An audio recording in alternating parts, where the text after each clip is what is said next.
Vamos lá, direito administrativo. Não, professor, é direito constitucional. Olha, a bem da verdade, o artigo 37, parágrafo 6º, é a típica matéria que ou vai ficar, ó, pode escrever o que eu estou te falando. O cara que dá direito administrativo, não estou falando de TJ, não estou falando de qualquer concurso.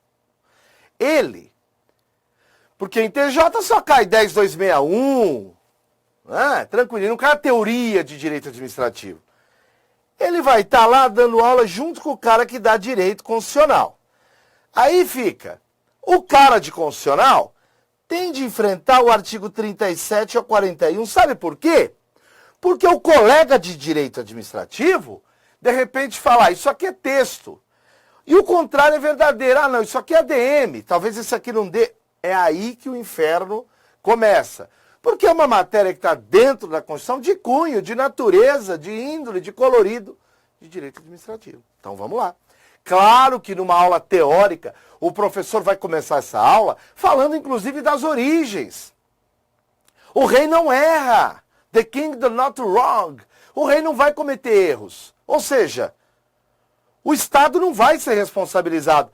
Nós passamos por uma grande evolução até chegarmos ao teor do que está aí no 37, parágrafo 6º, que fala o seguinte, antes de começar, ó, o servidor do tribunal, o que dirige a Kombi, cheio de processo lá com Bosa, passou em cima do seu pé na calçada.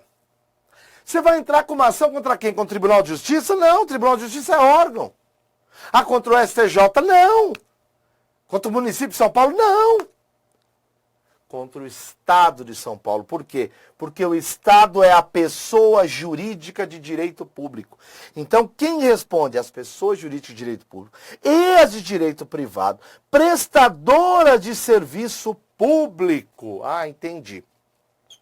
Elas é que vão responder pelos danos dos seus agentes. Claro, esses agentes nessa qualidade de agentes, quando eles causem danos a terceiros.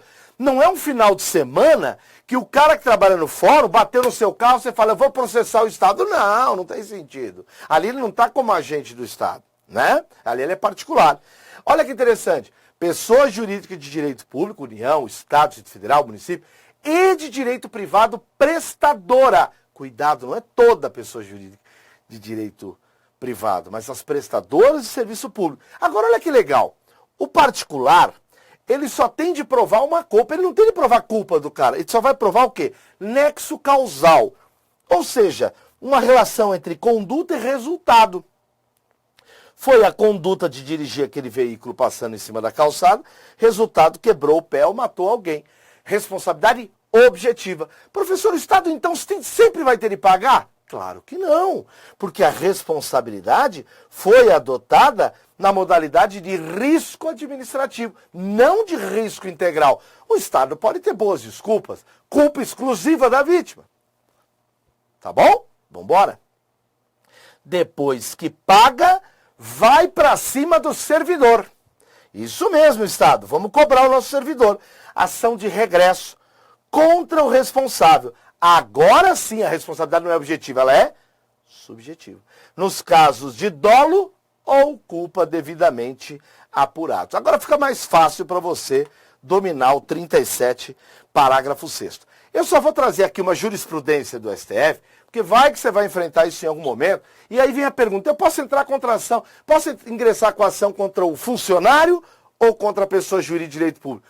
Hoje não tem mais essa discussão. Não, professor? Não, hoje não. O Supremo já discutiu e falou, ó, a teor do que o Alessandro Ferraz disse no 37, parágrafo 6º, né? Não falou isso, mas é a mesma coisa. As ações por danos causados por agente público devem ser ajuizadas contra o Estado ou pessoa jurídica de direito privado prestador de serviço público. Professor, isso nós já sabemos. Sendo parte ilegítima o autor do ato, assegurado o direito de regresso, né? De regresso, eventualmente, do Estado aí, da pessoa, contra o responsável nos casos dolo ou culpa, chamada dupla garantia. Então, portanto, vai que cai isso, já vai lá. 37, parágrafo 7º. Cuidado, nós estamos lendo o quê? Nós estamos lendo o teor da Constituição. Onde está a Constituição? Está aqui em cima, legal. Aqui embaixo tem um monte de lei, legal. Então é um recado da Constituição gritando, lei! Cuidado com isso. Não é a Constituição que vai dar os requisitos e restrições para os ocupantes de cargo ou emprego da administração direta ou indireta que possibilite informações privilegiadas. Não é a Constituição que faz isso. É a Constituição dando um recado para a lei. A Constituição está falando, ó, quem vai definir requisitos e restrições para pessoas que mexam com essas informações privilegiadas, poxa, tem de ter requisito, né?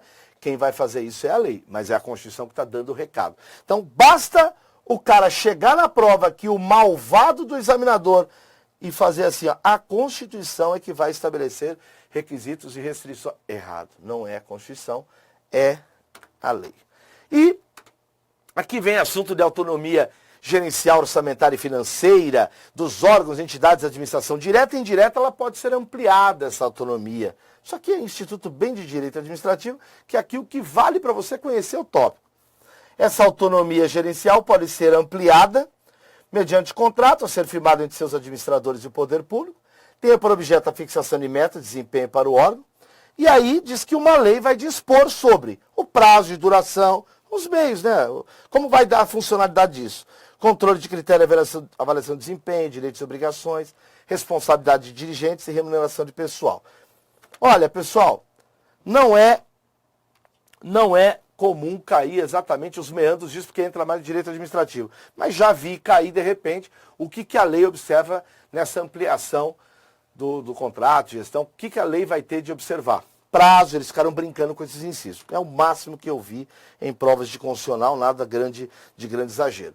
Bom, o parágrafo 10 diz que não pode... Ó, gente, o parágrafo 9º, ele é ensinado junto com os dispositivos do artigo 37, inciso 11, tá?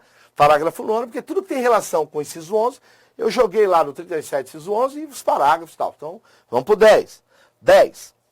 É vedada a percepção simultânea de proventos de aposentadoria decorrentes do 40, ou do artigo 142 e 42, envolve até dos militares aqui, com a remuneração do cargo, emprego ou função. O que ele está dizendo aqui é que o cara não pode ficar recebendo, né? Provento com o cargo, não dá. Agora, pensa, essa é a regra, não pode. Mas nós sabemos que tem cargos acumuláveis. Ora, ressalvar os cargos acumuláveis, cargos eletivos, cargos declarados de lei de livre nomeação e exoneração, aí é possível. Professor, como assim? Ué, você lembra que nós estudamos que, por exemplo, o cara não pode acumular 2 cargos de professor? Pode. Então ele pode acumular uma aposentadoria de professor com um cargo, né? Um professor com outro técnico científico, profissionais da área de saúde e por aí vai. Por isso que ele faz menção, ele fala, ó, não pode acumular provento com cargo, ressalvado, e aí dá várias exceções aí que você conhece. Eu só queria só citar um pontinho aqui, que recentemente nós tivemos uma alteração na Constituição, pela emenda 103 da reforma da Previdência, e lá no artigo 40, traz um dispositivo que corrobora um pouco isso aqui, que ele fala o seguinte, ó, ressalvar as aposentadorias decorrentes de cargos acumuláveis, na forma da Constituição, é vedada a percepção de mais de uma aposentadoria contra o regime próprio de previdência. É um assunto que vem trazendo a mesma linha desse. Aqui está dizendo que não pode ter mais de uma aposentadoria contra do mesmo regime, salvo se forem acumuláveis. E aí ele fala que vai ser aplicando-se aí outras vedações também existentes lá no regime geral. Aqui ele ampliou, mas eu vou falar no momento oportuno, né?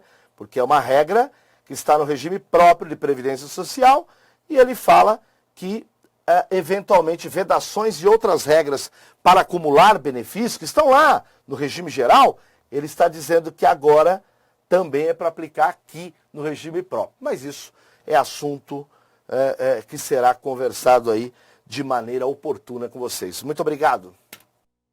Galera, gostou do vídeo? Que bacana! Então clica aí, né? Dá uma curtida, faz um comentário se você puder e inscreva-se no nosso canal do YouTube. E deixa lá no sininho, ao clicar, você recebe as mensagens também de notificação. Visite nosso site e conheça nossos cursos preparatórios para concursos públicos. Muito obrigado!